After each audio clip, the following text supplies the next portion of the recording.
Hey everyone, it's Brandon from Synlio. Are your emails even getting delivered? Today we're going to talk about how to increase email deliverability long term. So why does deliverability even matter? If you want to get emails into people's inboxes, you should be concerned with your deliverability. Otherwise, you could be sending emails to people who never even have the option of opening them.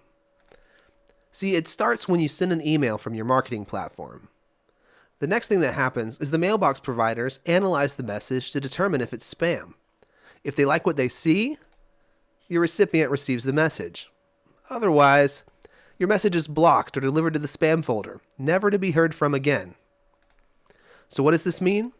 Your inbox ability is essentially determined by robots using predefined rules and databases of IPs and domains to figure out if you're legit or if you're a spammer.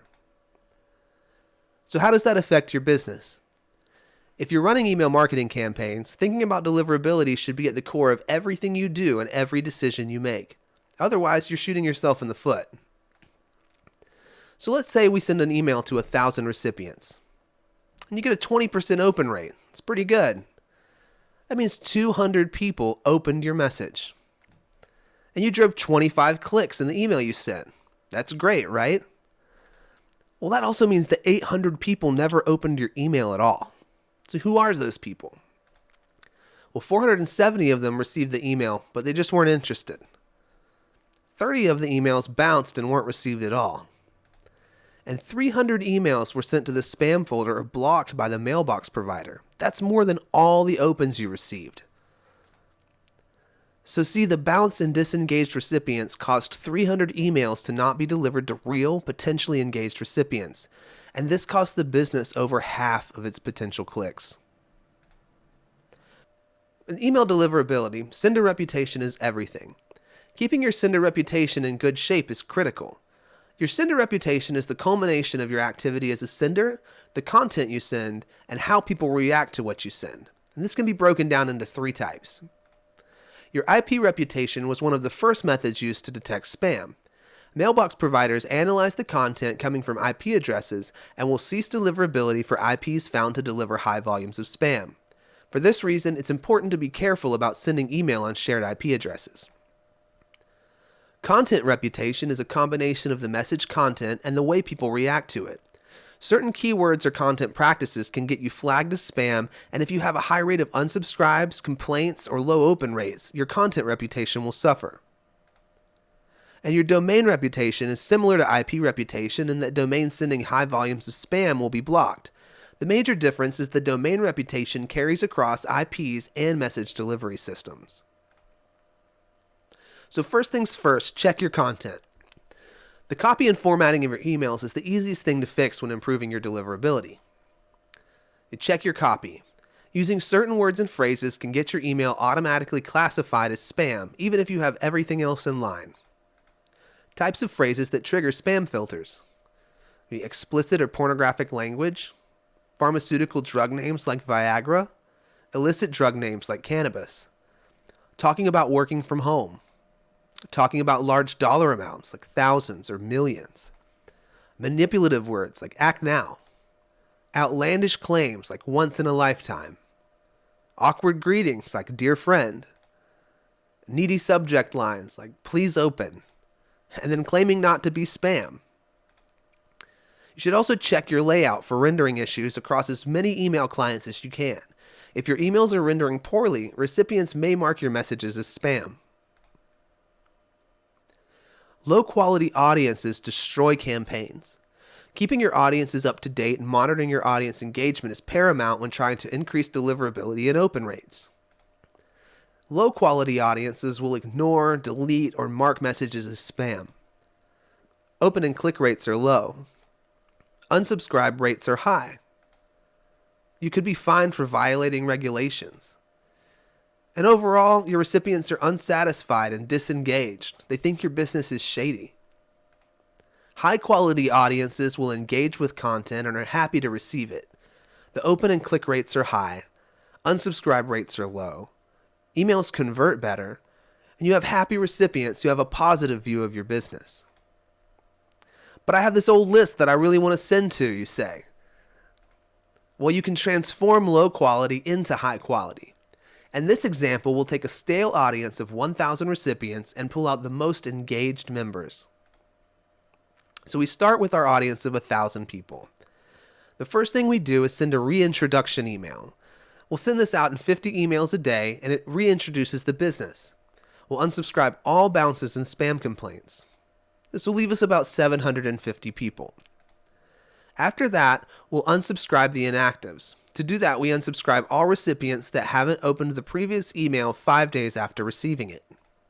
This will leave us with about 400 people. Now, these recipients have all opened your email and know who you are. We also know they're not spam traps because they open, which is a type of engagement that spam traps won't have. Next, we're going to send relevant content. So we send out an email with relevant, high-performing content that interests them. We unsubscribe all spam complaints. It's important here that you send content that you know has high interest and high value to the consumers. That way you can get the most out of this email. That'll leave us with about 380 recipients. The next step will be to silo the inactives. So just like we did before, we'll split off all the recipients, but this time it's the ones who haven't clicked the previous email 5 days after receiving it. So that'll give us 260 people that we silo. These recipients may engage later, so we'll put them into a nurturing campaign. We definitely don't want to get rid of them because they do engage with our content. But this leaves us 120 super engaged recipients that we can use for future campaigns. So even though you're sending to a smaller portion of the original audiences, the chance of 120 people receiving future emails from you are much higher due to increased engagement to volume ratio. Using this technique to isolate the most engaged recipients, you can see engagement rates north of 50% on every email you send. Remember, disengaged recipients don't add value to your campaigns. They actively harm them. So don't let spam complaints drag you down. You will inevitably have some recipients mark your emails as spam. This is just part of marketing. However, no one in your audience should ever have more than one opportunity to do so. It starts when they click the "This is spam" button. Next, the mailbox provider relays the complaint, and then you take action, hopefully. Surprisingly, a lot of marketers don't take action around spam complaints. So why report an email as spam? Well, the harsh reality is that each recipient on your list has a lot of power at their fingertips. Maybe they don't recognize you. You're sending messages too frequently. They already unsubscribed. Your content isn't interesting to them. They don't want to receive email from you anymore, but they didn't unsubscribe. And some people actually just use the spam button as a way to delete messages, not understanding how it works. So all of this affects your complaint rate. Your complaint rate is a metric you can use to measure the effects of spam complaints. And mailbox providers also look at your complaint rate. It can be calculated by the complaints received over the delivered messages. Now keep in mind, this delivered messages don't count any messages that have bounced. So what's your target complaint rate? You should shoot for less than 0.1%. Avoid spam traps and stay off the blacklists. Spam traps can get your domain or IP blacklisted. They are publicly available list of domains and IP addresses known to send spam that mailbox providers use in calculating your sender reputation. If you appear on even one list, your deliverability will suffer. There are 3 major types of spam traps. Pristine traps are email addresses that have never been used before. They're generally posted on public websites but hidden from normal users. This way, the only people who would have them on a list would be people who scraped addresses or had other shady collection practices. If you send to a pristine trap, it's telling the ESP that you're sending email to people who have not opted in to receive it, and you got those emails without their consent. Recycled traps can get even the most honest marketers. Recycled spam traps are created from real addresses that are no longer in use or haven't been used for a long period of time. These can be email addresses from real people who opted into your list, but they would never open or click on the email. This type of disengagement can be used by providers to identify poor list hygiene practices. And typo traps are spam traps set up intentionally to catch senders who send regularly to malformed, disengaged addresses. To set up typo traps, providers will catch emails going to a similar domain, gmaik.com, for example, instead of Gmail. Remember, even double opt-in emails can be spam traps. Just because someone opted in to receive email from you, they could retire their email address and the mailbox provider could use it as a recycled trap. Mailbox providers will throttle you. A mailbox provider could throttle your deliveries, then block them for weeks or even months. So what are the reasons for throttling? Your IP address wasn't warmed up, so the provider doesn't recognize it. This indicates to the provider it's likely spam. No open ports are available to receive the message right now. The recipient's mailbox is full and can't accept new messages. This likely indicates the recipient is not actively using that mailbox. So how do you avoid throttling? You can send messages in smaller chunks throughout the day, especially when using a new IP or domain. Create audiences for each email domain to monitor your deliverability across domains. And ensure all emails are delivered on the same day. When your emails are sent one day and received another, this indicates bulk sending. So don't look like a spammer. Fix your DNS. When you send an email, the mailbox provider will scan your DNS records to authenticate the validity of the message. They use authentication to cut back on phishing scams and spoofed emails by identifying legitimate senders. SPF records tell mailbox providers which IP addresses are allowed to send mail on behalf of the domain. DKIM records have an encrypted digital signature that mailbox providers can use to check against the message to verify its legitimacy.